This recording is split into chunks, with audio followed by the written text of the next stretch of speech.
The thing we saw, it frustrate us. So why can't you lie? Why can't you steal? Why can't you allow the citizens to be? See, we just tell you. That's why we voted you. But you fool us, you screw us, you use us and later on abuse us. So why? The government should lie. Why? But that's the question that we ask. The people fool us. The people lie to us. The government betray us. They betray us. So much. I said they lie. The people fool us, so the people lie to us. The government betray us. They can lie, they can steal, they will not the government. Okay, everyone, good afternoon. It's Saturday afternoon. We're back on Second Talk Kitchen Talk, although it does not say I'm in the kitchen. Hopefully next week I'll be in the kitchen, but I'm staying in the kitchen because we're talking about how to raise the family, how to change direction, how to move the nation to prosperity, and what's possible, and what we have to do as citizens for us to do. Now, today we are talking what we cannot talk our way to prosperity. We cannot lie our way to progress. No nation, absolutely no nation, has developed based on talking, based on lies, based on just telling lies or begging for that matter. No nation has changed its status. If you ask me, show me any nation based on charity. Okay? To change a nation, to rebirth a nation, you must be intentional. You must be forthcoming. You must inspire the current generation and generation to come. Meaning influence. That's what leadership is. Okay? So, I want you to listen for a moment. I need to give you a quick talk here together with you. Okay? My name is Yaseni Martin. Peter is going to introduce himself. I am a Mano Gio Madingo Crown woman. That's my heritage. That's my ancestry. Okay? That's where my ancestors stem from. I understand some Gio, maybe a few words in Madingo, but I speak Mano because I was brought up on the Mano side of my family. So I'm going to say in Mano to all of you. Kumenoka laibi ateka choka vo wonsi yaseni ya mengonze ludenga imengea kwatete kwa bere kwa kema imengea menero ke memi lero ke kunami lero ke gemi ketan ke mamia. Okay, so now let me bring this to you. I'm educated in the United States with graduate degrees, with license to teach. I have in America in business school what they call the cream de la cream of business school. And somebody will say, why you're not there? We're shaped by, when things happen to us, we're all shaped by different things.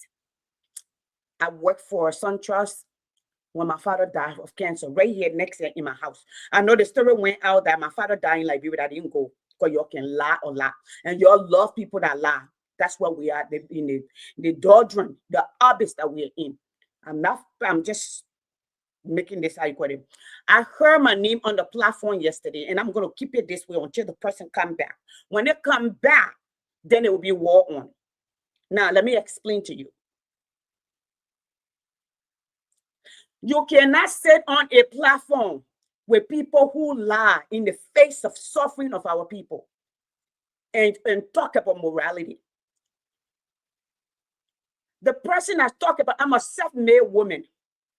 Okay? I came to this country with no mother, no father, no sister, nobody. I worked my butt out. Went to school, worked 3 jobs, fought for over 20%. Those that came there here. Supported families, my siblings, okay? From Ivory Coast to Liberia to Ghana, okay? Most of you don't know this. And before I got to this country, I have literally traveled the world because I work for the airline. Guinea, Ivory Coast, Senegal, Nigeria, Ghana. I've been to all of those places in Europe. Maybe you guys don't know that. I started working very young.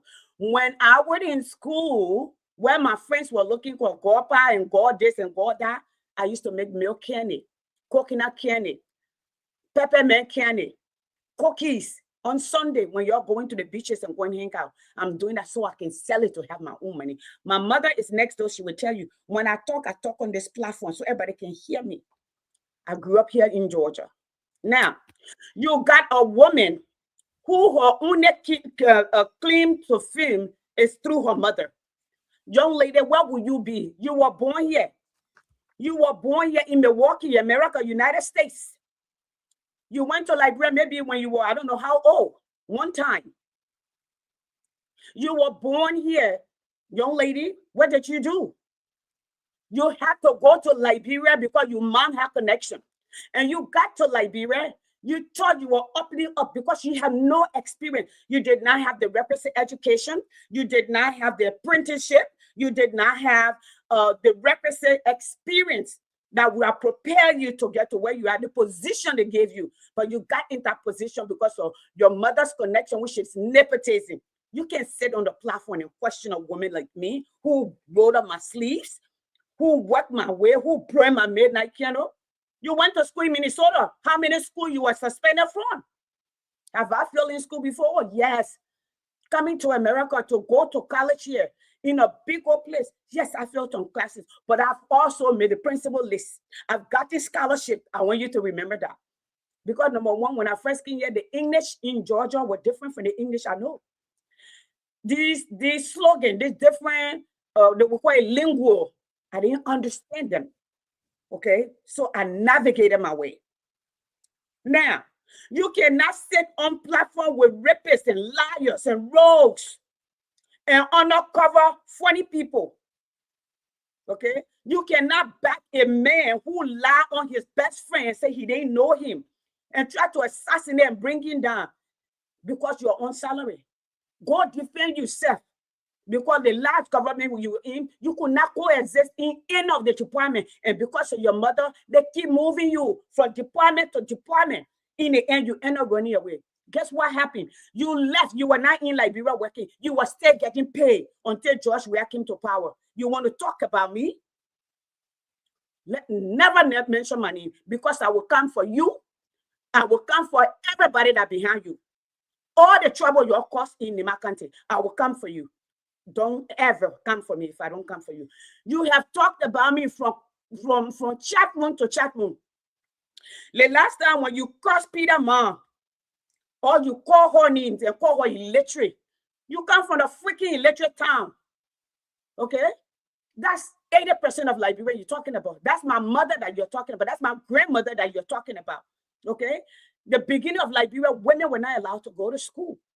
My aunties did not go to school. Okay, that's literally what you were talking about. Yeah, your mom was lucky, have missionary people send her to school. Good. Okay, this child, the young man ain't tell you nothing. When you try to talk, you say I back Peter. I was not going to back you when you do wrong. I got the screenshot, ma. I was not going to back you because you're family. I got the screenshot. When you talk trash about me to Muna, I told her, I said, Mona, leave it. I don't measure. You think I ever to come for you? But I don't take my own dross and put it to my nose because I know where it smells. I'm not going to put my hand in my backside and put it in my nose. Okay? Because I don't drink water in my nose. Look at that, where feces come from. So, let me say to you for the last time, this is a warning to you. Never sit on a platform with maggots. Never sit on the platform with rogues. Never sit on the platform. People who have not earned their strength in this world. To never sit on the platform. People who collect 2,000 plus a month for generator while the rest of the nation fail. While women walk around after having baby, they're drooling for the rest of their life. Okay? Never call my name on the platform where you sit around where people make 10 and 14,000. Some of them don't even have high school paper. Never mention my name. You were born in the country of opportunities.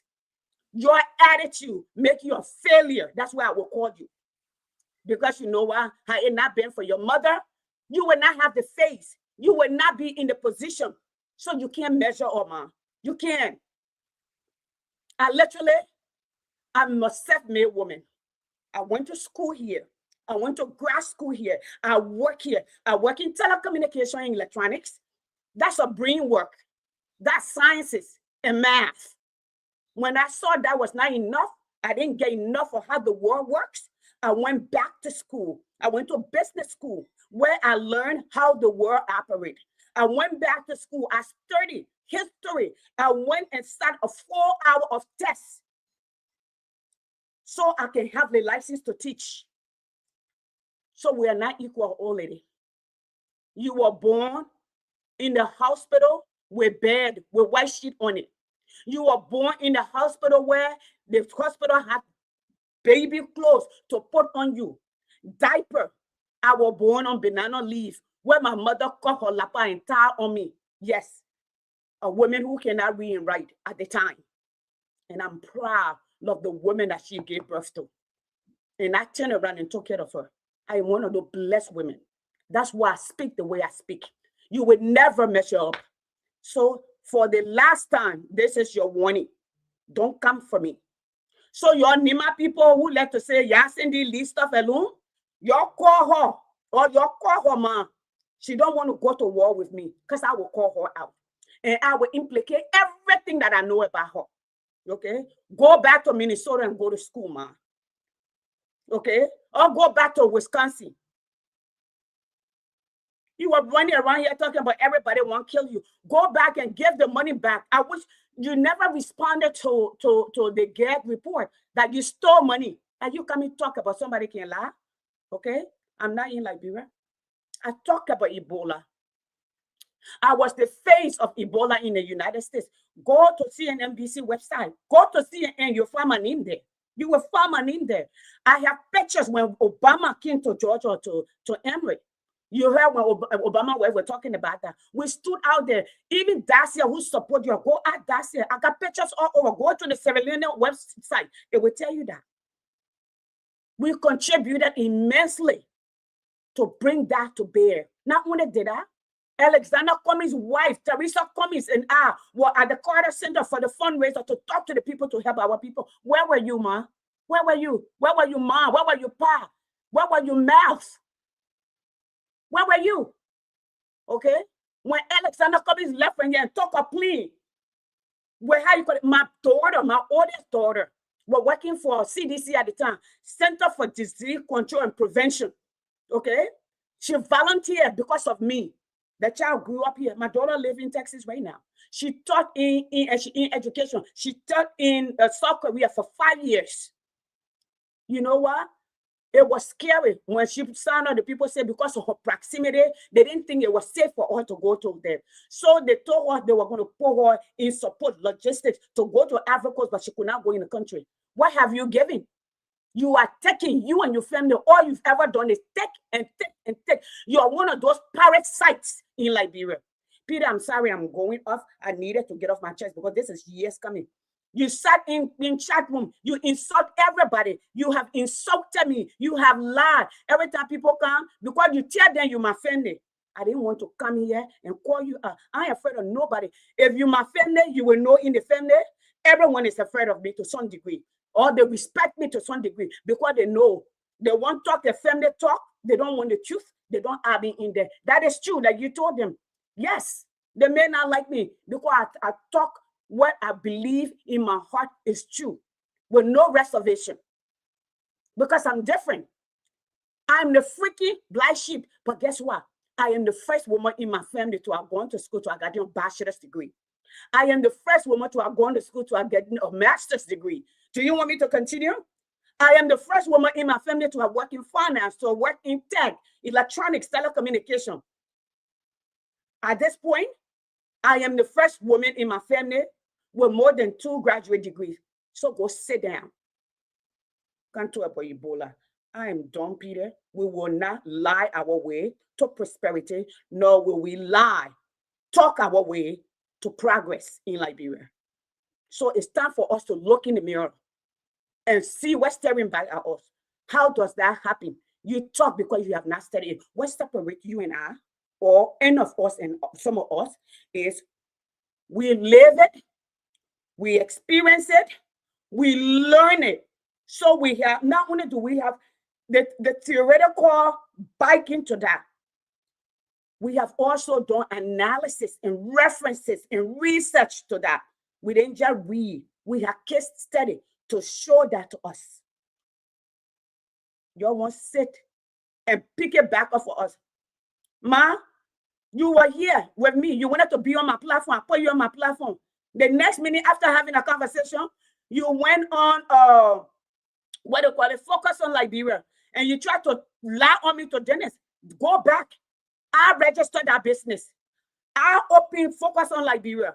You know when I started it? I started as a president in the community because we're not going for second round. We're going to get deep into politics. Dennis did not want that for me. You know what Dennis wanted for me? Dennis wanted me to take on to speaking engagement and make money, and he was going to manage me. I told him that's not where I wanted to go. Go back and ask him. No disrespect to him. My brother was dying from cancer. Where we used to host Focus on Liberia, it was in my basement, in my house. Ma, I didn't get the money from the government. I work. My husband is a structural engineer with a PhD. Okay? With over 30 years experience.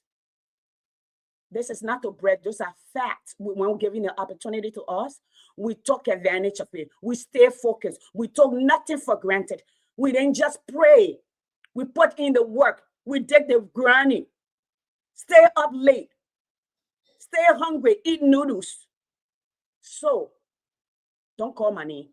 Never in this lifetime call my name. Don't ever call my name. None of you can call my name. None of you on that platform can come to my foot. That's the fact. When it comes to character, when it comes to intelligence, when it comes to education, you can't. Because you have none. You're barely surviving.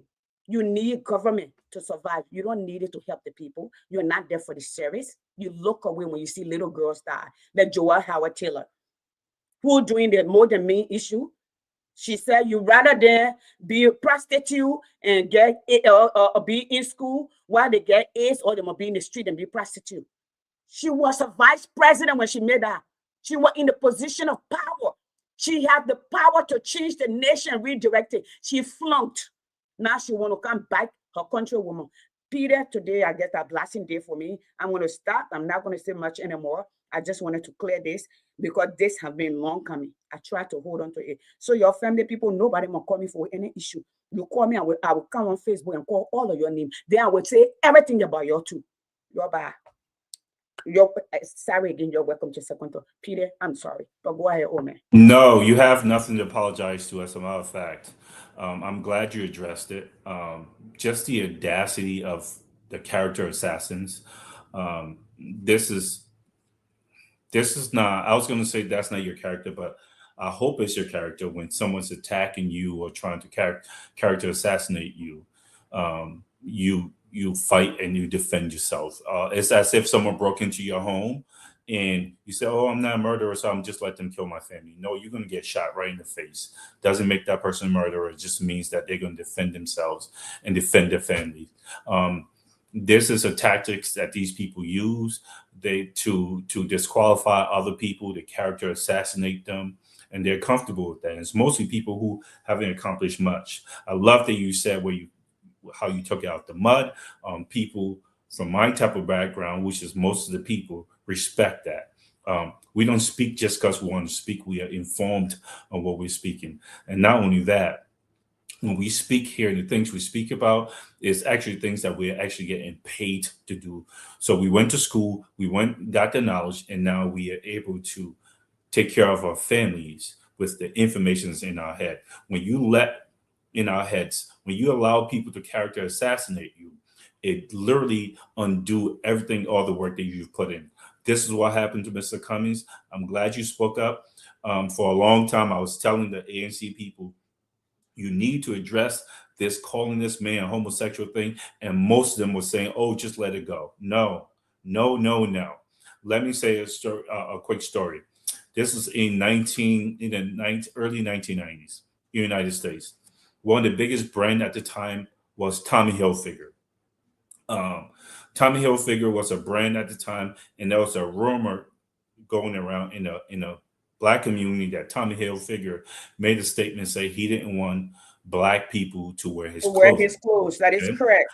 Yeah. So, and Tommy Hilfiger was a millionaire at the time. I think he's a billionaire now, but he was a millionaire at the time. For a while, that rumor went around. But here's the thing about that: the revenues for his brand didn't go down. As a matter of fact, it went up. But you know what he did? He still launched an investigation as to where the rumor was coming from. He didn't just let it go. He was above. He could have just said, "I'm above that. It doesn't matter. There's a black community. They're not buying my clothes anyway." No, Right. he investigated to find out where that rumor was coming from and why it was important. And this is what I was telling the people in ANC, that you have to face the character assassination of these people. This is what they do. There's an idiot out here who I heard is a child molester who's calling me a shoplifter, and I like, okay, they'll say, Peter, you're a homosexual because this is how they try to shut people up, right? There's nothing wrong with them saying that, right? However, when you sit there and you're complicit about it, to Liberian people, silence is consent. So they're going to take that and believe it. It's not, we don't have this sophisticated population where people are like, well, that could not be true. She hasn't shown evidence. He hasn't shown evidence. Exactly. You need to confront it. You need to confront it. So I'm glad you confronted it. And especially the person you're talking about, you can't compete with us on any level. We come from nothing. And we are literally extremely respected. Again, take the people on your panel and then let's objectively look at impact on society. For my sake, you can easily just Google my name, as easy as that. And you can see what I've done, what I haven't done. And how I've impacted society, even though it shouldn't matter with my criticism. However, don't try to character assassinate anyone. That's not okay. You can't let that slide, because when you do, now the work that you're trying to do is undermined because people look at you from a different lens, because you allow people who have nothing to offer, absolutely nothing to offer, assassinate your character. So I'm glad you did that. I'm proud of you that you even addressed it like you did for a long time. But today I do want us to talk about a few things, couple of things I want us to start talking about, which is, the first thing is, I don't remember her name. There was a lady who came on Facebook earlier in the week, and you could tell she's one of the privileged people in Liberia. I know for a fact she owns a business. I'm gonna find her name in a second, and the name is not really important. She was doing a live in her car. Brenda Brewer. So yeah. By the mere fact that she's a brewer, that already should ring a bell, and I'm gonna leave it right here. Okay, so she obviously has a driver, so she's in a position of privilege, and this woman is driving, saying, in her speech was, Liberians are lazy. At the end, the young Liberians are lazy. Stop waiting for the government. Here's the thing about it, right? You can literally tell this woman have not studied what she's talking about. And what she's talking about is affecting the lives and the livelihood of people without power. She is saying that if only Liberians wanted to go and do farming, or if they wanted to go and be tutors, or whatever she says, that doesn't make any sense, they will be successful. They're too dependent on the government. Here's the facts of the matter. No country, not a single one, that became successful, that the people did it themselves. It is so easy, so very easy to say, to victim blame. Oh, the guy's on drugs because he's lazy or because he's weak. Oh, this woman is abused because it is so easy to do that. There are social, economic reasons why people are. The government must take the lead. So when you're in a position of privilege and you don't show humility, and what you do is you look to put down people who are struggling, when the government is absolutely abdicating their responsibilities to lift the society. And this is why we have natural resources. This is why we have stewards of the government playing roles. to make sure that the standard of living is elevated, and they're not doing that, but instead you have a nerve and the audacity to point your fingers at poor people and say, it's because you guys are lazy. To me, that's immoral. It's not just immoral, it's weak. It's from a weak mind. You own a business, lady. We know for a fact that where you got to was because the government helped you. How many other people have the government helped who has failed? How many people? The government is not intentional about helping people. They don't have any strategies that we can see, that demonstrative strategy that we can prove that they're looking to people build or nation build. So when they're not intentionally trying to build people up and you criticize them, that's immoral. Okay, that's punching down. That was weak of you to do that. Every country, from the United States to all the countries that came post World War II, the government intentionally uplifted its people, intentionally closes people, intentionally housed their people.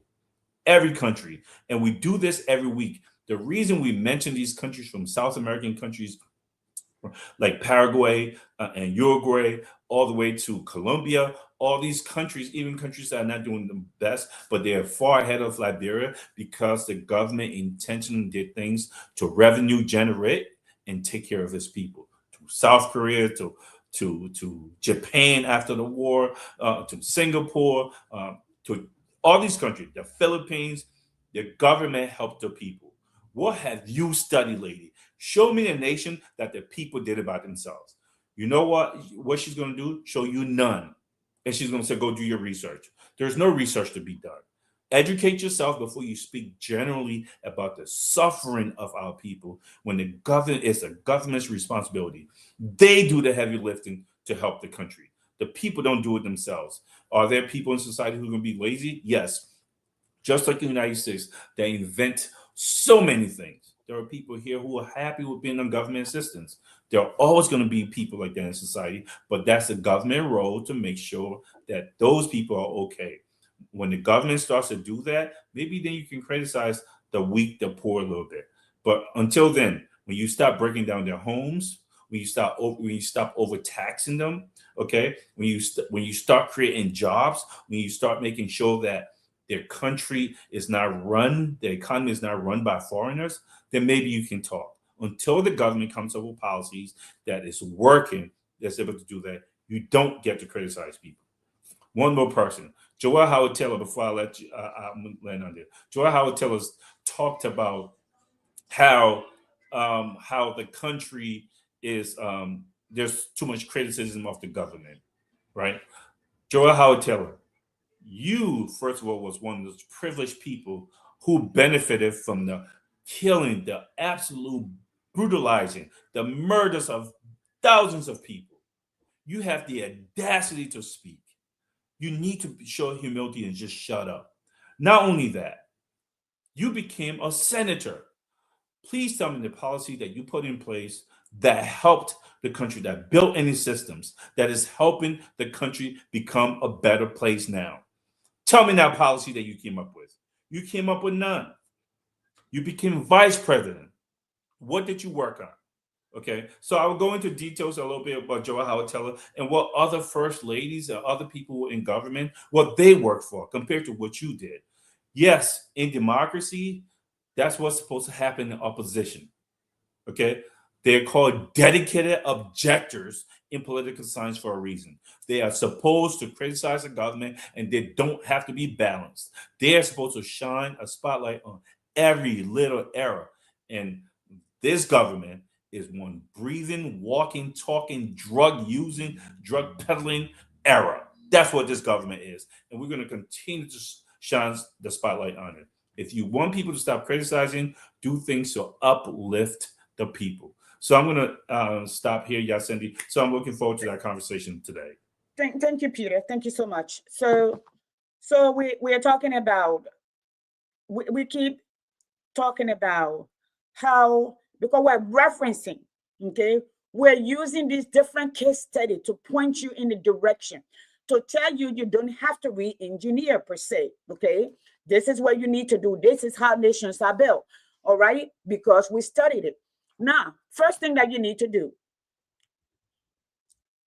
for you to build a nation, you need carpenters, you need architects, you need engineers.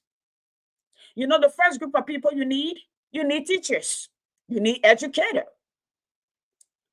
Those are the people who mold your doctors, your lawyers, your engineers, okay, your bioengineers, even your aeronautics engineer, okay, your marine biologists, the people who keep the health of the nation.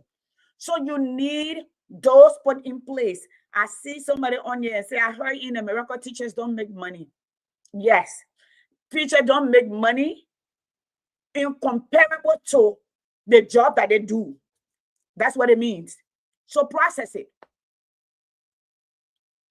They may not be making $500,000 a year, but guess what? And Peter, let me tell you a quick story. Yesterday, I took my daughter out because tomorrow is Father's Day. So we decided we'll stop in the mall, go to the food court, get something to eat after we've been out buying other stuff and food. And I saw this big old dude, as tall as you are because I've seen you before, big dude running from behind the men clothing section, right? Miss Martin. And what really was funny, my daughter was there with me, my baby one, Ali. And I don't recognize this person, Miss Martin. And all I could say is be that smart and hug this young man. And I'm sure when he said, I bet she don't remember who I am. But that was one of my students. I didn't remember until I left, like years back. He's a big man. He was out shopping. This is what I do. Those kids get to contribute. Like before school closed, those group of girls that drove on my campus to tell me I'm going to NASA, I'm going to Georgia Tech, I'm going to be a doctor, I'm going to be this. That's why I do what I do. Yeah. So somebody will say, why do you veer completely off? This is why you need to educate your population. That's the first thing that you need to do. Okay? Education is not merely a degree. All right? Creating opportunity. Germany, after the war, after they bombed themselves into hell, all right? The first people that they put, they need a plumber. They need an electrician. Okay? They need a bricklayers. Because they need a room for the people to sleep. They needed to run the sewage system or the sanitation system. They needed people to be able to take out garbage. They needed people to do welding, however you call it, whatever engineer you want to call it. Okay? That's how these people were able to rebuild. Do you know how many times Italy have been broken down even during the war and rebuilt? Because once you've done that before, once you study it, you are able to envision even beyond that. And Peter just told you people, he went all the way out in Nimid. When I come back to America, I'm not talking about the inception of America.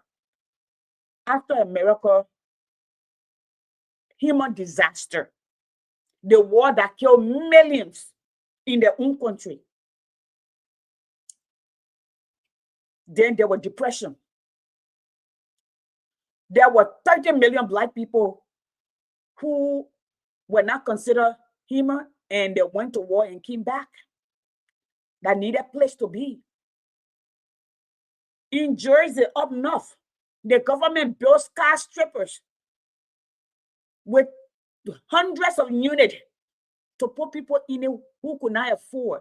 Based on income, you were either paying $0 or at most $50. My auntie, she's still alive, was living in one of those apartments, 3-bedroom. She had a job. She was paying $50 a month. $50 a month. Whereas everybody in that neighborhood, some of them were paying $1,000, some of them were paying $3,000, some of them were paying $5,000.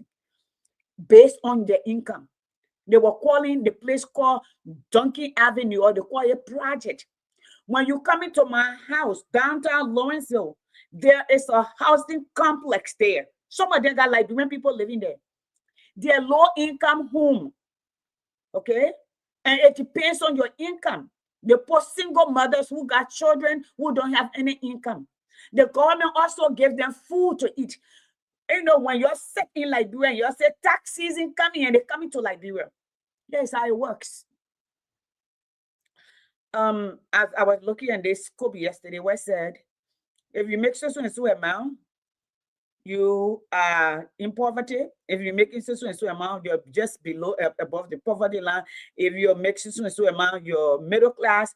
If you're on this line, you're middle class. You're on the line, you're upper middle class. You're on this line, you upper middle class. Then from there, you get a millionaire. So I look at myself, I say, so I upper middle class, but I can't afford anything. I pay thousands of dollars between me and my husband in taxes. Okay, you make certain amount of money, you get to pay into the system so other people can be able to live.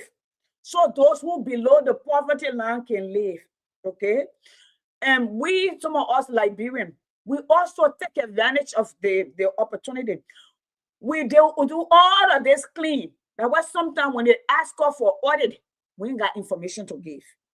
Then they confiscate your tax.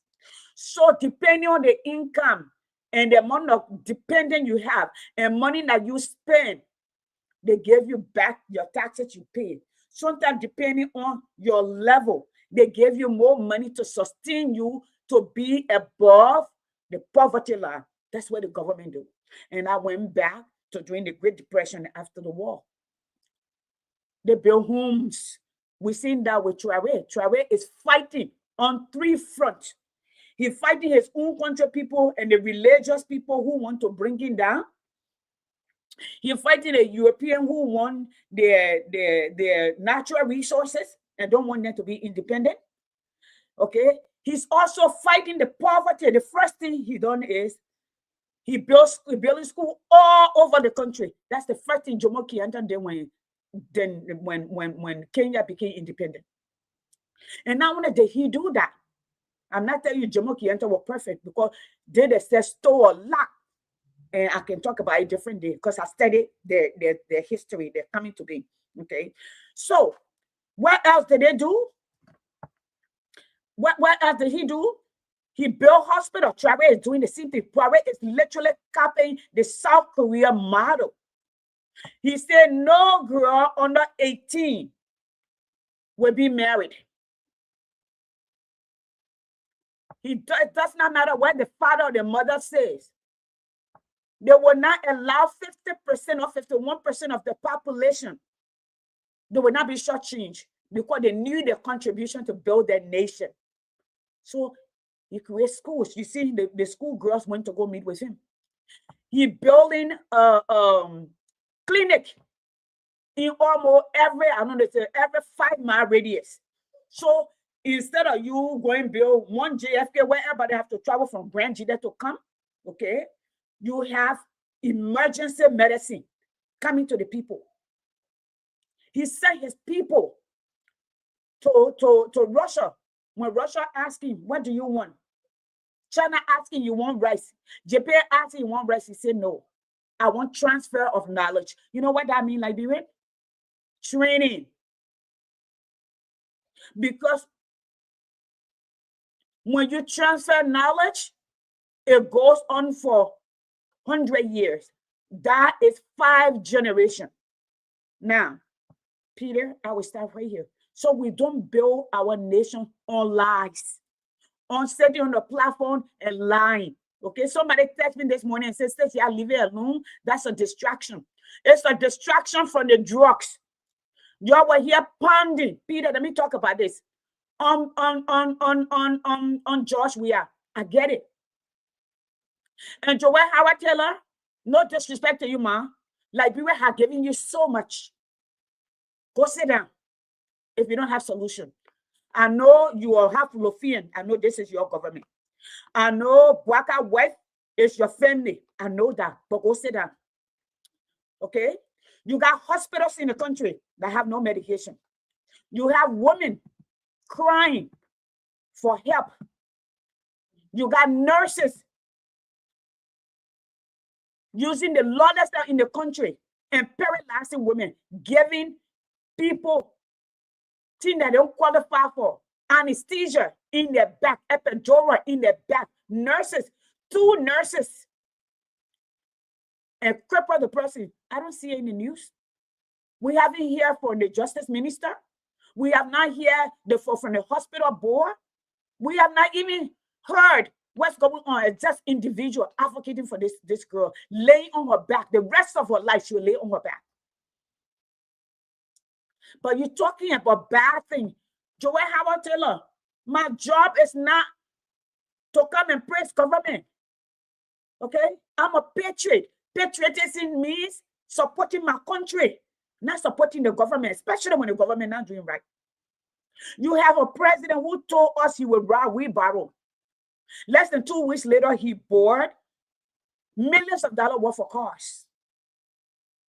You have a president who told us we got $64 million to build schools. Now 1 school has opened. Joel Howard Taylor, your husband brought war and murdered us and displaced us. You became the beneficiary or the benefactors of the ill, of the spoil of the place where me going were put in my mouth, where me almost got raped, where me and my family were removed, left our home, where I have no baby picture. Joel Howard Taylor, you became the first lady. You look away while your husband raped our children, while our people were raped, were killed, their property were confiscated. You turn the country upside down. But you want me to sit down and say, because you say we are close-knit. You know what? Tauber said the same thing. We are a close-knit nation. We are peculiar people. I am not peculiar. I don't come from that stock. When our girls were raped, sodomized, infected with AIDS, you said to more than me. That night when we protested, you went to that woman fundraiser. You were being elected vice president. Liberian children were crying in the street. You pay people to counter protest. Ma, only in Liberia, people like you got voice. You are from the Donald Trump stocks of people. That's what this is. So you don't talk. You were in the position of power to impact, to change, to redirect. You have no idea because you don't know how. You never studied it. You didn't take your time to learn it. You are short-sighted, ma. I'm not going to be disrespectful, but I'm going to tell you the truth. Liberia had given you and your family so much. Then your son just died from drugs. You don't want us to, you want all of us to say, I mean, no woman should be to bury their child. I have. My mother buried her child. My grandmother buried her children because of the war your husband brought. And I never saw my uncles again. You. And you don't want us to talk about that? If you don't, that is okay. Then do what is right by the people. Balance the budget. Create the avenue. Give everyone a fighting chance. A minimum. K1 through 9. Give them the foundation. Then I will come to the lady that were in the place. I want to do actually a show where I do that, Peter. Peter, go ahead. I'm going to let you talk, but I'm going to play this video while I come back. And I know why it's going to be to the extreme. And somebody will say this woman is to the extreme, but I want it to be to the extreme. So I want you to go ahead, Peter. Go ahead. No, great. I think you should continue. But so I want to respond to the person who says, I heard teachers don't make a lot of money in the U.S. Why would that matter? Why would that matter? First of all, what do you qualify as a lot of money? And why would it matter even if they made a lot of money? Well, why should that matter? We are public servants. You can literally look up how much we make. But it doesn't matter, right? It shouldn't matter. For you to go to that and say, well, teacher doesn't make a lot of money. I think making over $100,000 is upper middle class. Last I checked, that's pretty good. Um, Again, when public servants speak, you can literally Google it and find out what they're saying if it's true. But if say we were making $10,000 a year, does that take away from the fact that the country is not being intentionally developed? So we're speaking on that, something that we're educated about. And this is a problem that we have.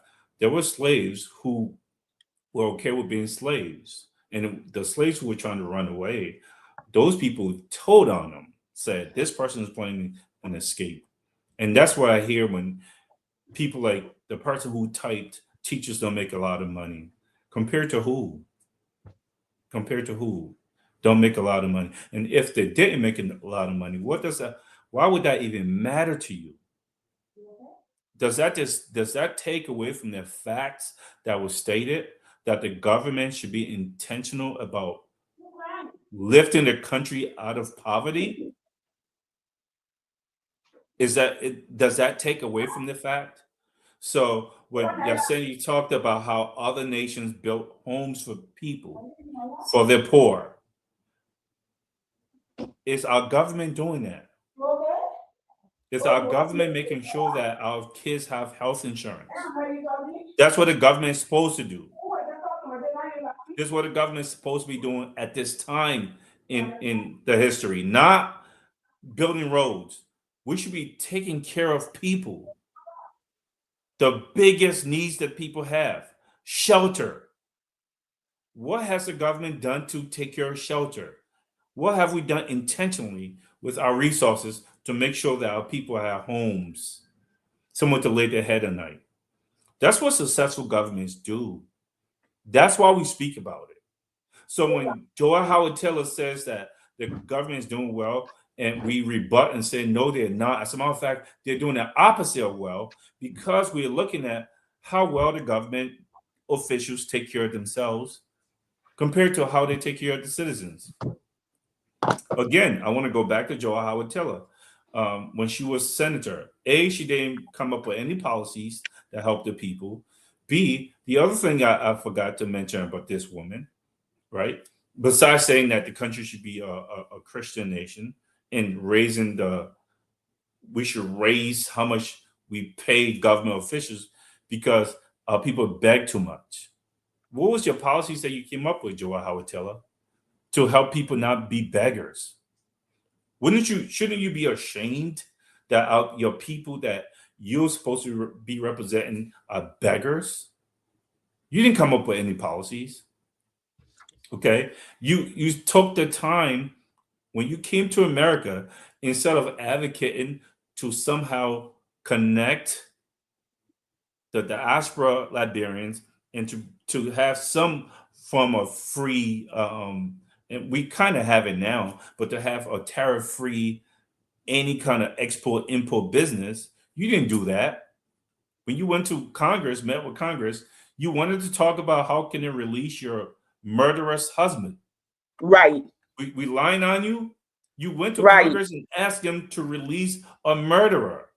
And your thing was Ellen Johnson said leave it's free, and he was just part of a wall. How come she's free?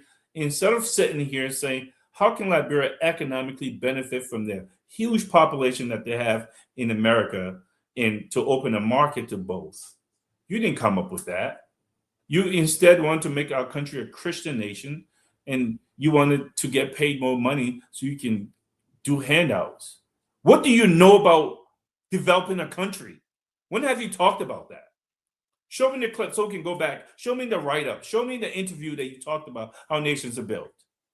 You talk about everything you say, anyone can say from the street. Anyone working the market can say. Yes, we need to empower women, but it's not about just women. Are you talking about altruism? Like, we need someone who cares, literally wants to nurture the country and cares about the well-being of people. You haven't shown that.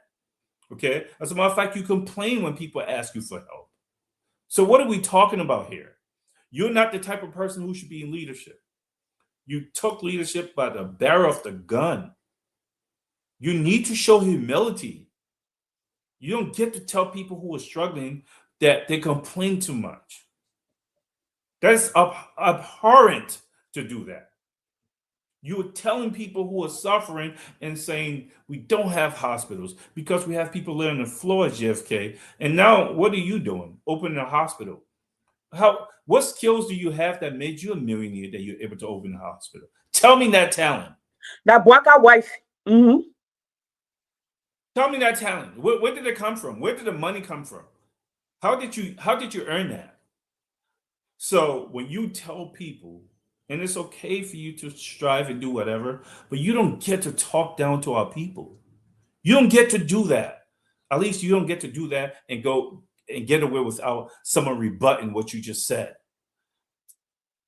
Abhorrent is the word I was looking for. It is gross that you guys get to talk down to people. That's weak. That's what bullies do. No, we're going to continue to complain. You should be happy because your husband took it a step further than complaining, right? He could democratically complain, constitutionally complain. He took guns and killed people. He murdered people's family. Your son murdered people to enrich themselves. What are we talking about here? Be a little more humble, okay?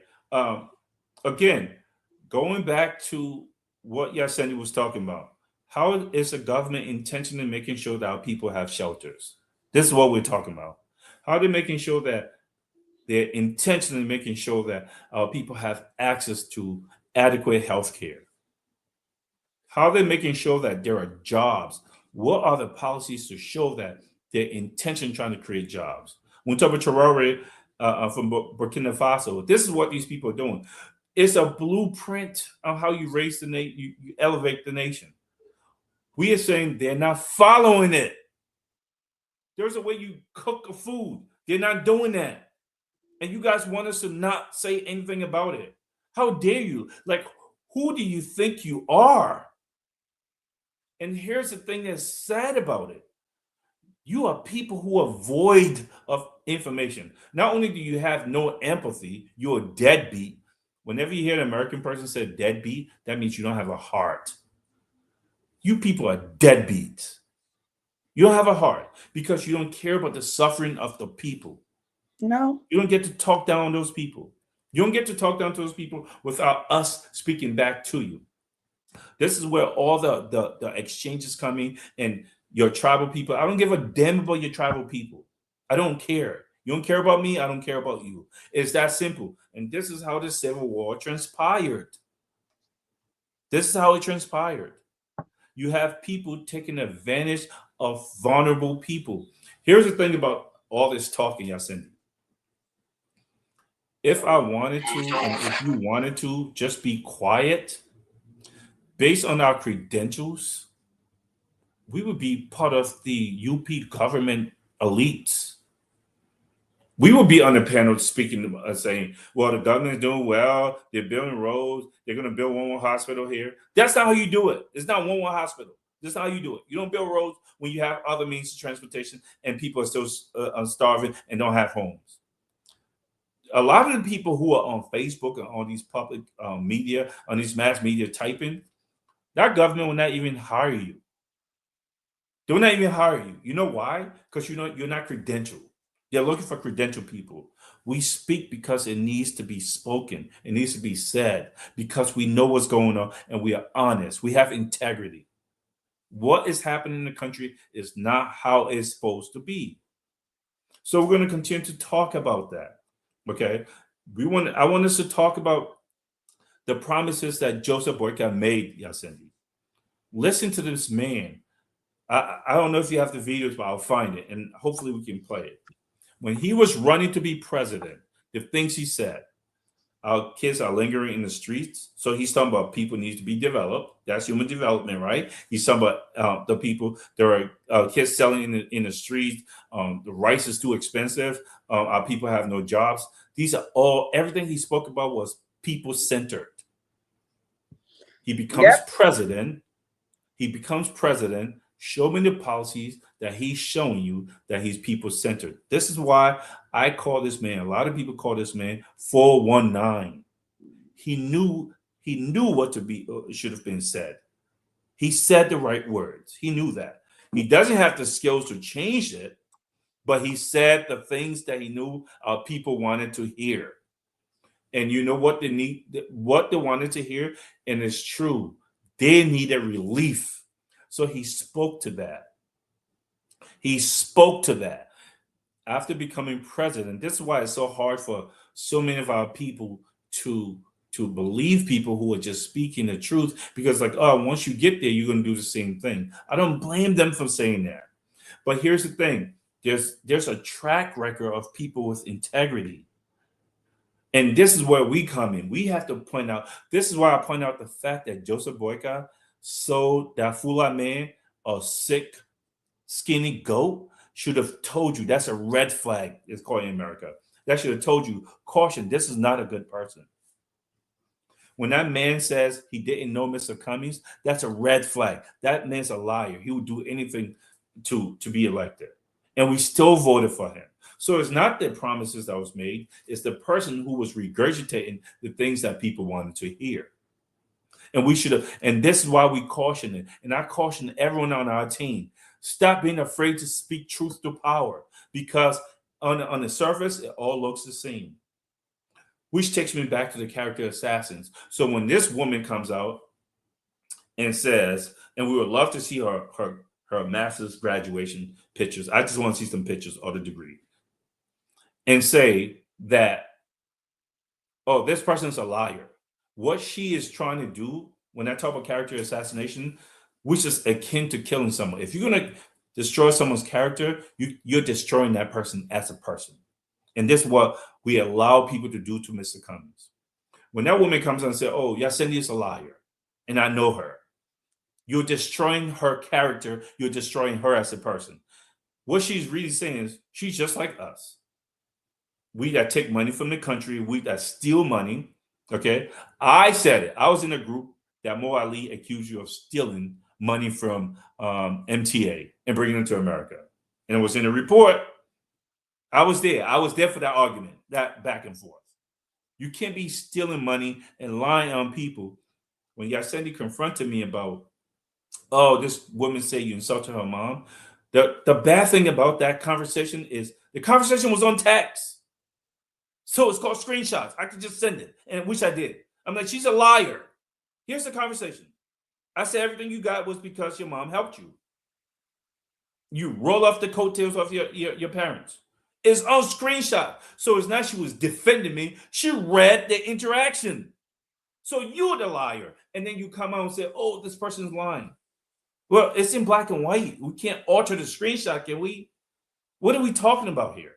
So what I'm saying is, Yasendi, we need to continue to speak truth to power. We need to call out the character assassins. We need to call out the government when they're pretending to do the jobs they're supposed to do when they're not doing that.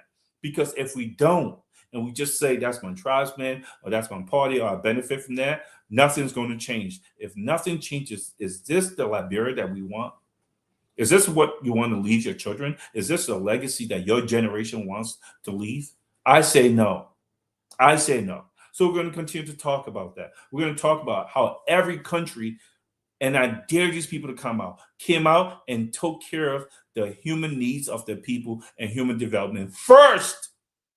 First, took care of the people first. Make sure there was education. Make sure that we talked about, Yasendi was talking about nation building. We need plumbers. We need engineers. We need builders. We need electricians. What is our government doing intentionally to create an army of electricians and plumbers and teachers and doctors? What are they doing to create an army of those people? They're not. So when we say these people are doing nothing, this is where we're coming from. We're not just speaking just to speak and criticize. If Joelle Howard Taylor knew anything about nation building herself, she would know that country is not. This is why she couldn't come up with any policies herself, because she lacks the information, the education, and the vision. Just because you have a degree in what God knows what doesn't mean you understand how the nations are built. Go study it. There's a blueprint. There's a distinct pattern to what people do, and it's not being done. Go ahead, Yasendi. No, I wanted to play this, and Peter, thank you so much. Darling, been talking about this, and that's my girl any day, any place. We'll come from different side of the railroad track, but I've been on both sides, so I know. Sometimes we agree, and sometimes we disagree. Most of the time we agree, and it's totally okay. That's what intelligent people do. You get to hold your ground, the person will, and you meet and you discuss. I see some of them on my post insulting, and let me tell you something. Your coming from Liberia does not pay me. It does not give me money. So all I gotta do is block you. Okay, I'm not in for the numbers. If I'm in for the numbers, I will only talk American, Nigerian politics, Indian politics, or story that other people can relate to. Because there are about 7 billion people in the world. Liberia only have 5 million, and out of that 5 million, 90% are unemployed. 64% live below the poverty line. 300,000 of them are struggling on drugs, which Joya Howard Taylor and her husband contributed to, including Ellen Johnson Sirleaf. Okay. So, like the young woman that I talked to earlier, who were born in the land of opportunity, with Ma and Pa, who feel miserably, who on their way out was because of connection that her mother made with Ellen, and where they take off from ministry to ministry. She didn't even deserve to be there to talk about me. Okay. And I started this, Brother Frank, thank you so much. I talk about it at the opening. I'm going to leave you at that. This is just the caveat, the warning to her. Okay. I did a lot of case studies when I did history, how nations are built. And not only that, in business school, we do a lot of, especially in the MBA, a lot of case study, different organizations, different businesses, the rise of these businesses, the failure of them. Okay. What separate a company that goes to become legacy, even that if they fail, the CS Reeboks, okay, the Xerox of the world, the Macy's, the JC Penney's, and then the rise of the what do you call it, the e-commerce, the what do you call it, Amazon and the Temu and all of that. How did they take the lead? How did they overnight become billionaires? The Macy's have to catch up. I studied it. And somebody asks here, and Peter and Becky, I'm going to go outside a little bit, saying it's a question, and so now we have to stop and answer this question. Somebody asked, this woman is always bragging about her degree. Because I was born on banana leaf. Because I was not supposed to be where I am. Because I struggle, I work hard. Because I spent 2 times the amount that the person who, the day they were born, they were in St. Patrick's, they were in St. Days, they were in some of the best school, international school, because I did not. Because I learned to study on lantern. Because I watched birds. Because some night I went without food. Because my mother or my grandmother have to look for cassava leaf or old cassava during the rainy season for us to have food to eat. Whether it was a balanced nutrient, it was not to survive. Because my grandparents have to make fun to be able to send my father them to school and have to decide which of the boys will go to school and who wouldn't. That's my story. And many Liberians can relate to that. Because I come from a family where women were considered other people's property, that they didn't belong, they didn't need to go to school. So for me, I am an example to the women in my family, the first to get a bachelor's degree, the first to get a master's degree, the first to go to tech school. So yes. Yes, Sandy, can I jump in for a second? Yes, Peter. There are 2 things I want to touch. First of all, what do you qualify as a brag? I like the interaction. I'm glad you said that. So what do you qualify? What do you call brag? If someone says, this is what informed what I'm saying to you. This is my where it comes decision, from. yes. Everything I say and do, this is where I get it from. How is that bragging? That's a Shouldn't credit. you want that? That's giving Isn't credit that to why I say what I say. Yeah, that's creating credibility. Isn't that an evidence-based presentation? That's what you do in academia, right? So you say, I'm saying this because I got it from here. When you're writing a paper, you have to cite where you get information from. Yes. So when I say to people, what informs Joseph Boyka's economic policies? Where did you get it from? Why do you think that's going to work? Where has it worked? Why do you believe that will work? So when we say we got this and we learned stuff from here, it is telling you it is an informed informed information that we're giving you. We're not just speaking our opinions. So when you project like, oh, you're just bragging, that says more about your perception of yourself than it does what she's saying. I don't hear a brag. That's number one. Number two, someone also said building roads is human development. First of all, no, it's not. What are you talking about? Go name a country. There's an interaction. People can see your text. A country that built roads, prioritized roads over creating doctors, tertiary education for low-skilled workers, and building schools. Name that country. As a matter of fact, the United States of America didn't build highways. They didn't intentionally build roads and invest in roads like that until after World War II. This is in the 1950s. 1776, this country became a country. 1776, they became a country. Okay, before Liberia. They did not invest in roads heavily like we are till 1958. What are we talking about here? So after World War II, okay, when you look at England, Singapore, these people use railroads. They use canals. They built canals. Yes, the river. Yes. So nobody says that transportation is not important. Again, that tells us that's your understanding of things that you need to work on. We never said transportation was that important. We said we are blessed with other ways to do transportation. And had these people educated themselves, they'll understand that those waterways that we have could be used for transportation, the type of transportation that you want for those yellow machines.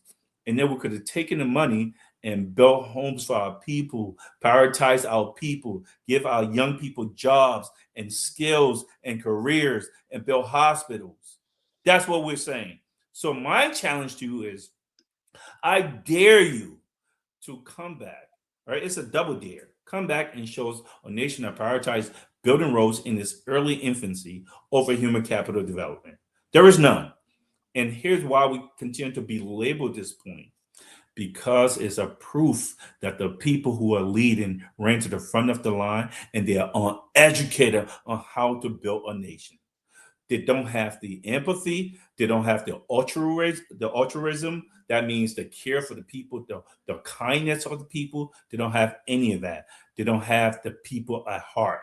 And here's how you know that for a fact. Because when Boyka was running, he said those words. People taking care of words. People-centered words. And then when he became president, he switched. He switched. This is the bit and switch is what we're pointing out. And we're going to continue to point out the patterns. When Joelle Howard Taylor was in leadership, she did nothing because she knows nothing and she only cares about herself. She only cares about her benefits, just her family. This is why when she was in America, instead of advocating for Liberia to connect economically, how we can bring teachers to Liberia to help us with our agriculture or farming, she was there advocating to let a murderer out of jail. That was her focus. They're not people focused. They're not people centered. She is about herself and she has nothing. She takes people like her, takes the lion's share of resources in the country, and they add zero value to our country. Whether she's plus her, minus her, Liberia gets nothing. So she shouldn't be taking the lion's share. There's nothing wrong with people taking a whole bunch of money, but how much are you adding to the country? This is what we're talking about. We are showing patterns of behavior, and we're showing the fact that people who are speaking are not informed. We go back to all these countries. That's why we name them. That's what we talk about Botswana. That's what we talk about Rwanda. Okay, we talk about these countries that came after, that went through the same exact struggles we did. Singapore, that went through a whole bunch of tribalism and a whole bunch of civil wars and a high literacy rate. After the 1950s, their countries, because of intentional leadership, the standard of living in Singapore is better than America's. Yep. They have one of the strongest passports. You know what that means? That Six, means every six, country. 6 million people, Yes. over 500 billion in GDP. They want they have one of the strongest passport. Same thing with South Korea. Why? Because countries know that their country is better than our country. Their people are not going to come here and be a And burden. stay They'd here. rather stay in Singapore. They'd rather stay in South Korea. We point them out because those people started recently. Recently, if you're going to run to the front of the line, number one, show that you care about people. Have empathy. Have a pattern of empathy to be shown that we can go back and look at. Show altruism. Show that you are willing to sacrifice for the people that don't directly benefit you. We are saying these people we are naming have not done that. What is your rebuttal? Thank you, Peter. Folks, I'm going to play this really quickly, and this is just to say to us that those who were saying Liberians are lazy. I've been in Liberia, where majority of our young people get up 4 o'clock in the morning, put their balls on top of those motorbike, and the children will run till midnight. That's their life to survive. Okay, there's no future in that. The only future is we end up with a back problem, hernia, okay, or some sort of respiratory problem because of the dust, because of the air that they breathe. That's what it's. How about prostate? How about prostate cancer? Remember, they're on their prostate. Yeah, prostate they're cancer. On the tanks. They're on the tanks of that thing all day. Okay. Yeah, it's another way that people do, and I know this because my parents used to do this, and we did this until one day the rod broke and cut my mother in the vein. So let me do it. I talk because I know the life that we have been through. Okay, so let me go ahead. Let me play this. This is from Page Africa a couple of years ago. Okay, Peter, let's play this. This is a nation that billions is leaving the country natural resources every day in the country. Here we go.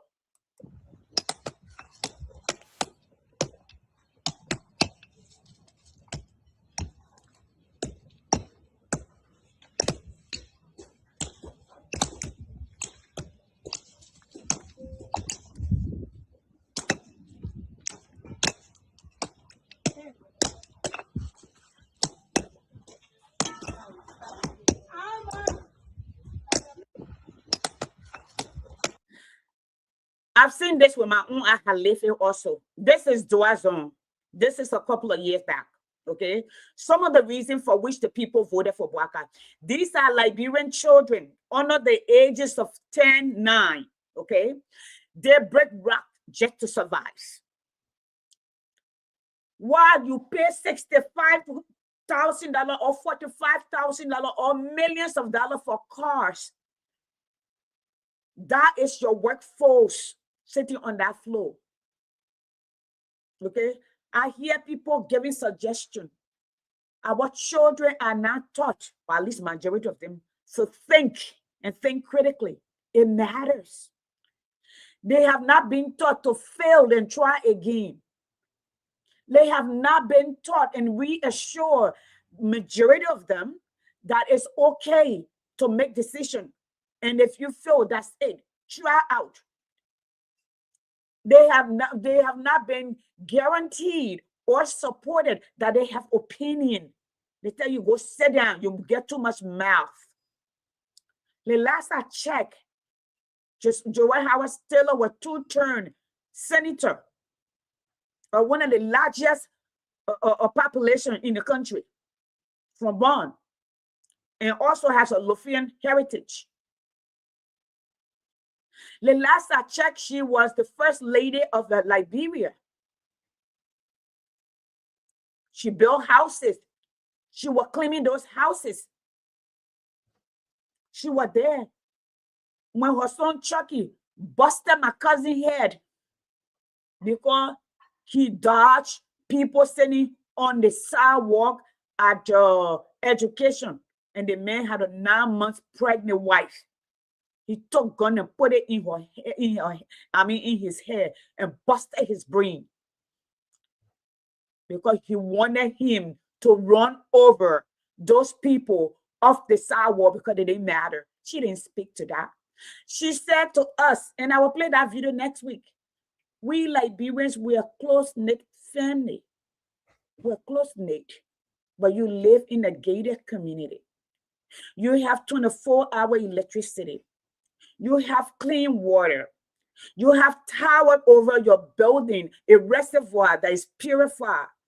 You got dogs that bark. You have your fence above your roof, and it's electrified, and they can shock anyone after a certain time. You got bodyguards both in the front and back. You got somebody to wash your clothes, to cook your food. You have that, and we are close-knit. That's deception in the highest. That's not leadership. That's evil. That's evil. You were in a position of power. You were in a position of authority. You became the first woman vice president. You were more concerned about increasing your salary, not the teachers. Not creating a marketplace of ideas, not empowering the young girls. You said they're better off being molested in a building going to school. So that was the price that they paid, their spirit, their soul, their body, that anybody could pee on them. Anybody can penetrate them. Anyway, they want the double scene, which is back and front, wherever they want it. They can give it so long they're getting education. But she was sitting over a $500 million budget that could build new schools. 14 years, you husband destroyed the fabric of the country. You were given an opportunity again to fix it. You had nothing to give. The U.S. government called you here to testify, to see, saying you were the woman vice president. How could we help? Could you help Liberia? You deviated completely while you were there. Apparently, that's why you came. You wanted your husband free. After your husband, your brought war, your son turned the country into a madhouse. Now you're coming to lecture us what we can speak to. I am a survivor of the carnage that you and your family, your sons, your husband impose. I am one of those faces. Hear me and hear me loud. I hear people say I'm bitter, I'm angry. Indeed, I am bitter. Indeed, I'm very angry. If you are not angry, you know what that means? You got some psychological issue. Your reality does not match what you are assuming that you are. Because I see through y'all. And the young woman on the platform talking trash back to me, you never walk my shoes. Yes, let me say what I said. Ebola started in Foya, where Bwaka is from, 2014. They lied and said Ebola were not in the country. Ellen Johnson Sirleaf were not in the country at the time. She had gone to receive some of many accolades. Okay, guess what? I was at the opening of our community center that was named in Joseph Bwaka's name. Guess what happened? We got an SOS call.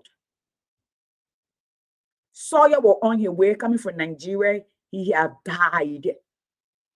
And the world wanted to hear from us. Our children were being bullied in school and calling it Ebola country. I got interviewed from station to station. I am front page on CNNBC. Go there. Okay? On, what do I call it? What's this? Not NPR. Say what's the NPR? Yeah, on NPR. I'm on NPR. Do you know how big NPR is? Yes. And Bwaka never fought because he said Ellen was not in the country. There was one voice. Dr. Mill Jones. Mill Jones spoke to the people when Liberian women were giving birth in the street, no hospital will open. My sister-in-law at the time, Abba Dolo, we have to buy water to carry to people in the street as she was praying, because she was a praying woman. She was the first person that I connected, and she connected people from LACC. via Skype to speak. Kou, my brother, led the charge for Ebola. As the head of strategy, he was considered the Ebola czar. When Ellen went to Liberia, when Ebola was declared out, that was the person who spoke. He died of cancer. Go talk anywhere. Yes. So if I hear anywhere in the region, there's Ebola, and you have a meeting, and you are keeping that meeting secret, I will speak to it. That's a fact. But you are not as informed as I am. And you are not as vested as I am, because you are not vested. You are a leech. You are a freaking parasite. This is in science, 7th grade science, we call mutual relationship. This is not a mutual relationship. Most of you are parasites. You are consumer. You are not producer. There's no mutual relationship. You are there to suck the blood when you get an opportunity. You're studying in America. What's your specialty? You're calling yourself consulting. You're being paid. Josh, we are talking off the payroll. You were living in America, going to school. Sweetheart, don't let me come for you. You know, in Mano, we say, "Ten what to work." Ten what to work. You know what that means? When I scoot aside and not facing you, means it does not mean I'm afraid of you. It means I'm avoiding you, because I have a lot to lose and you have nothing. You don't have vested interest. And Peter, to you, let me publicly say, I apologize, because I was like, she wouldn't say that. You said this morning I was mad at you. And I wasn't. But she wanted me to take her side. Peter got something to say. He would say, you don't walk around calling people illiterate. You don't know what people read. Illiterate for Westerners. Speaking English or writing English does not make you any more intelligent. That is not the mark of intelligence. How do you gauge that? Japanese are considered very intelligent people. Chinese, Indian, they barely speak English. You ain't no jacked. You got to where you got to because of mama, thank you, mama connection. So cut it off, baby. I'm your big sister. Respect yourself. Don't let me come for you. But Peter will say this, Imano. Nima me neka Libya, neka play ye. Kage kalu ya. Because I'm ready to come on now. That's okay. Our family no fit and we don't know what that. They came because by when do not go out one year. There's a man of proverb that says, when you find a mother at a dump site, the only thing that is good for is trash. That's my last warning. I'm done with it, Peter. I'm not going to. I know she will go back. Because you know what? You go back, I will make there are a lot of TV radio stations in Liberia that are available to me. I choose not to go on there. I will go there and call you out. I will call you out. I will call your father out. I will call when the proposition that you made to me during 2020 election, and I refused, I made you angry. I will talk about all of that. It's a public issue, so I will. You all respect yourself. Joel Howard Taylor, I am a survivor of the war you brought. Papi Bwaka, you lie. Your son is a drug head, is a drug dealer. Okay? And you know that. And folks doing the Bwaka, because they're making it seem like this is we are and then. During the UP-led government, there were 500 million drugs that came into the country and more. Okay? We thought CDC were going to do something differently. They did not. But this government, the UP-led government, anytime a nation suffers, and I will finish the period, that will be my last one, and so you can finish. Anytime a nation faces tragedy, be it natural disaster or man-made tragedy, however it is, the leadership that takes over must have the vision, a clear path that they can articulate. Here goes, that can articulate to the people, for the people to buy in, that will rally the nation and create a national identity or way forward. But you must know where you are headed. You must have benchmarks. Where do I want to take these people? What the first step in taking these people? Then you create the policy. The policy will guide your decision. You have done none of those. Your talk, most of your sitting on that platform, you call what do you call it, live reloaded. Most of you just talk off your head. You are not informed. That's what separates you. And to end, I love what I do as an educator. I work in 3 different fields. I got career in that. If it's about money, at my age right now, I was not born in money. I came from little means. And I just told you, I want my mom lapa for them to bring me home. They laugh over me 3 times. My dad said I was the most beautiful child he has ever seen. You see my attitude? Because I know that. And I am. Not just a physical beauty, my heart. My father filled my heart. If I want money, if I want a job, I told you here, I was told a couple of years ago, you got more connection than Ellie had when she went to Liberia. What are you going to do with it? I talked to my husband, and my husband said, you may have some personality in common, but you're a woman of deep, deep compassion. You have character. You have love. You are not the same. You may have some attribute, but you are not the same. So that what separates me, and that's what makes me different. We will continue to speak to the issue. Boaka, those drugs you're brought in the country, we're not going to shut up. Peter, thank you for the day. It's always good having somebody to converse with. Folks, you guys need to get involved. Sis Letty, welcome. Thank you. And Sis Dolly, all of you, Brother Gus, you're welcome. I can see everybody that is on here. And those of you who have questions, we will answer these questions as we go to make you understand. Okay? My dad never made $100,000, and my husband makes more than that. We never saw those kind of money. So I'm content while I build my children up. Okay? And then not just build my children, I'm also impacting the world. When the next scientist will be somebody that I nurture. When the next doctor will be somebody that me, the poor girl from the red dust from Washington, will nurture. So I am humble.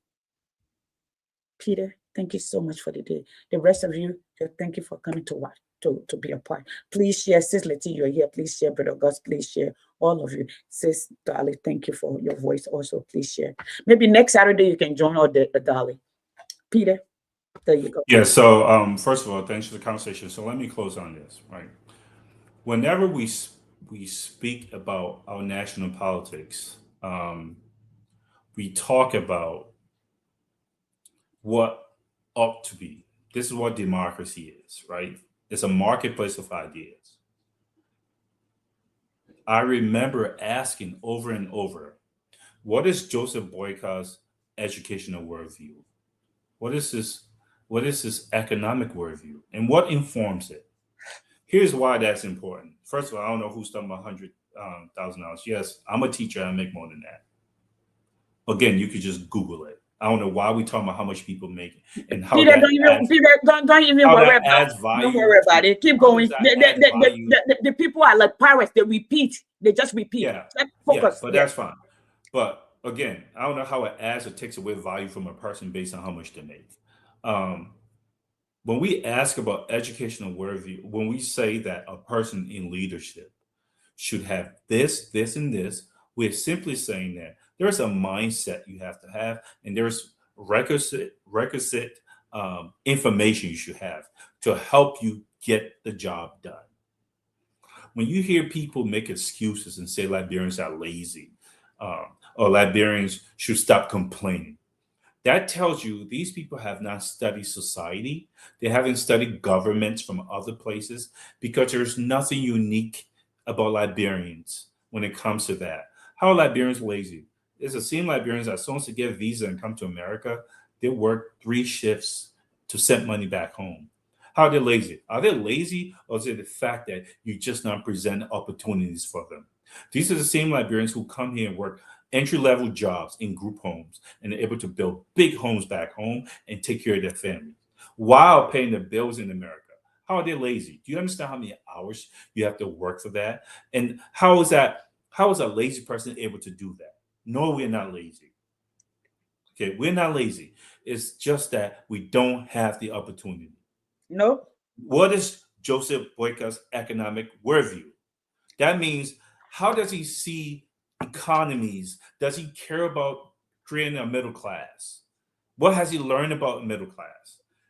Okay, did he ever study that? Educational worldview. Does he think STEM education is important? Should we focus on tertiary education? Is vocational education is it higher education? Should we go into philosophies and becoming architects and becoming artists? What type of education does he value? Yeah. How does he plan on building the economy? How does he plan on stopping capital flight? Is that important to him? Capital flight means that the money that's being remitted to Liberia is leaving the country like a leaking bucket that Cummings talked about. Does he think that's important? You can't, if with all your employee or your entrepreneur foreigners that you are impacting, that you're giving. Is that, and that's the point I'm getting to, Yasandi. Is it important to him? Because if it was, you would see intentionality in making sure that Liberians are empowered economically to compete with those foreigners that are running businesses. That's the point we're making. We're not here just criticizing. You hear us criticism because you don't understand how nations are built, so you don't make the connections. Our people need to be economically empowered. Okay, you have people who are literally just taken away from the country. Let's look at the people taking gold out of the country, right? ArcelorMittal. Think about that. Cyanide, lead, arsenic, all these things in the water. Who's testing the water? Okay, all the health effect, the cancers that cause. When will we find out that these people are being infected? Who is advocating for them? When have we talked about the people who are doing environmental research, the people who are taking care of the doctors? When have these people been tested? Or is it that their lives don't matter to you? This is what we're talking about. We're literally pointing out and saying that the people who are running the country do not care about people. We mean it when we play that song, said they lie. They pretended to know things that they don't know. And they look to eliminate people who do know. Just listen to the excuses. Someone said something about Angola. Angola is another country. People who care about their people intentionally lift their people out of poverty. They work, showing the policies that we see in action, looking to lift people out of poverty. You know why they don't do it, Yasandi? It's because it's your family member. If they was to do that, now they can't send her that money every month because it takes away. Joseph Boyka cannot drive a $1.2 million car and wear Louis Vuitton at his age. Why would you care about red bottoms, Papet? That's like putting a hole in your ear at 80 years old to wear earrings and to put a diamond ring chain on diamond rings. You're old. Why do you need that for? The thing is, they take the money and spend it on themselves and their families. That's the problem. We're not just trying to point out random things that's going on, not going on. We're saying that there's a pattern. We're not following the pattern because the money is being misappropriated and stolen. Where did this man get money to build a $10 million villa? And then lie, say he's doing it for West Africa. Peter, why is he not living in the mansion? Yes. Why are you not in the mansion? Why are you building a home? You don't have any empathy for our people. You came for selfish reasons. We're going to call you out because you can't come to our homes and burn them down like you do to other people. You cannot remove me from my job that pays me over $100,000 a year. You can't do that. You can't put me in jail. This is why we speak. We don't speak just because we want to hear ourselves talk. We do it because it needs to be said. And the other people, like the students who protest, you beat them up and you crack their head open with batons and you put them in jail and you pepper spray them and your people applaud you while you do it. It's disgusting. No one can protest you. You're a bully. This is why we bring these points up, because it's all connected. and we're going to continue to speak. Nations are built by emphasizing capital development first. You have no idea how to do it. You're selfish, and even if you did care, because you care about yourself more and it's mean first, so therefore you spend the money on you and your family that should be going towards building homes for our people, making sure we have our teachers, our cops are getting paid, making sure that our economy is being run by Liberians so that we don't have capital flight. The Lebanese and the Chinese and the Indians are not taking the money out the country, sending it back to their country because they run all the pharmacies, they run all the hardware stores, the building material store, they run all the supermarkets, all the things that really make big money, the car things. They want selling the pampans, they want selling the keke. They have monopolies on our economy, and they're just remitting our money out the country. You're not it. You never should have been a leader. Never, ever should we have picked you. And you want people to be polite because of your age, while other people's mother and children are dying. That is not going to happen. We're going to keep speaking. We'll be back next week, and we'll point out your inadequacies. Whether you like it or not, Joel Howard Taylor, you're going to hear it. Thank you so much for this conversation, Yacendi, and let's keep doing what we're doing. Thank you, Peter. Hey, Joel, welcome. Peter, don't go here, Peter, don't go here. We already at it for the farmer. I send this in your inbox, and I'm going to go ahead and pull it up, and I'm going to play this. And it's something that you have been speaking about for the longest. What is your policy? What is your plan? How does that tie into the progress of Liberia? So I want to pull this up really quickly. Okay, I'm going to pull this up. Where is Peter? Where is Peter? All right, let me pull this up. You're here. This is the Secretary General or the Army Special Envoy to Liberia during the war. He would ask a question why he was afraid, the way he was afraid. And now what we talk about, there's no roadmap for us.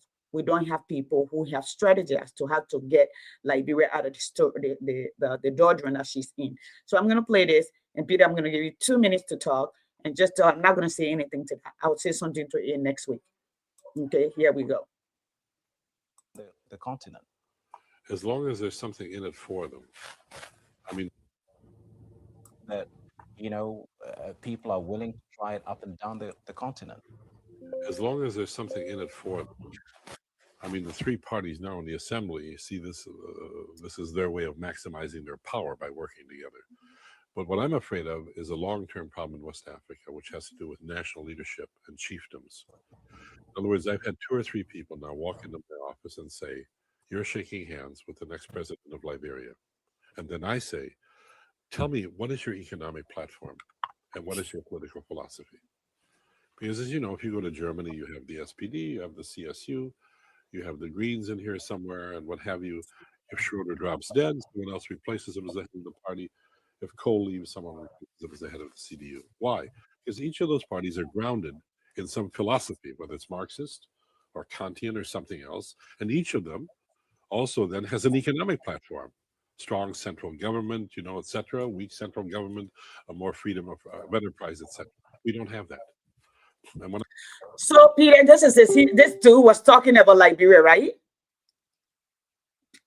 Yeah, so can I jump in? Yeah, just jump in, that's it, and we'll go there. Mm-hmm. Yeah, Cindy. So that's jarring to me, right? It's jarring to me, like when I hear that, and this is what I've talked about all the time, right? I remember years back, and when I asked people, what is Joseph Boyka's economic worldview? What is his educational worldview? And there were people like, oh, you're speaking in theory. Yeah, well, there is proven theory. It's something that has worked in other places. I'm literally just telling you what the blueprint was. They have no idea. So when you work in academia, right, that guy said something that is so profound, and I bet you it went over their heads. Here's what I mean. He said people are coming to his office and meeting with him, and they said, meet the next president of Liberia, right? So he's probably in government in some capacity, whereas he's a person who connects them. They bring him to the office and say, this person is going to be the next person to represent Liberia.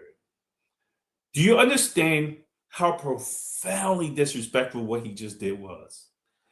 He literally says, you know nothing. Here's how he did it. Oh, great. You're going to be the next person, huh? Tell me, oh, you're going to be the next driver for our race team, huh? Tell me how you start a car. What do you think about maintenance, car maintenance? And he just said they know nothing. So he's asking that question, knowing that they don't have the answer. He's literally saying that just bring another idiot to me that has no idea. And this is what Joseph Boyka does. This is what his people do all the time, right? You ask him, what's the educational philosophy worldview? They will tell you nothing. The educational worldview, my man moved from here, man. They don't understand how that matters. When I ask people, what separates UP from CDC? What ideology separates the two? They couldn't tell you.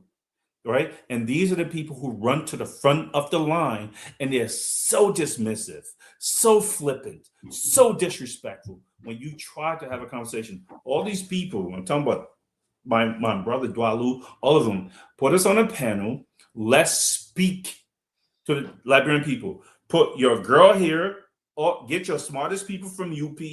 Okay, let's sit on the panel. All these people talk junk about Yasendi. And let's talk about world policies and government and philosophy and world history and how it connects to nation building. Let's just speak with no notes, with no Googling, nothing, and let's see who knows what they're talking about. This is what we're talking about. When we say Cummings is better, is because of his worldview. He has articulated that. And this is what you guys can get. Guess what? Yasendi, I'll close on this. The white people know it. They know it. That's why he said it to you. He's not going to respect you when you walk out that room. You don't have an economic worldview, because the next question he's going to ask, what informs it? Why do you think that's no political philosophy? Okay, so you guys, there is no going around that. You're fake. He's literally calling you fake to your face, and he's telling other people when you're not in the room, this is how to talk about you. These people know nothing, and they wonder why they're so poor. Let's keep taking advantage of the natural resources and bring them to our industrial country. Anyway, thank you guys, Cindy. We're going to keep talking, and we're going to keep pointing out UP has no idea what they're doing. They're very uneducated. They regurgitate things they hear. They cannot connect it. They haven't learned it, and they're going to keep pretending. And meanwhile, people are dying, and our country is dying because of it. Thank you. Thank you. Thank you, Peter. My people, where you at? Where you at? Wake up from your slumber, stop sleeping. Whip your hands, whip your hands, whip your hands, whip your. Come on, come on, come on. I know y'all sleeping now. Y'all gotta whip us some more, yeah? Okay, let's go. The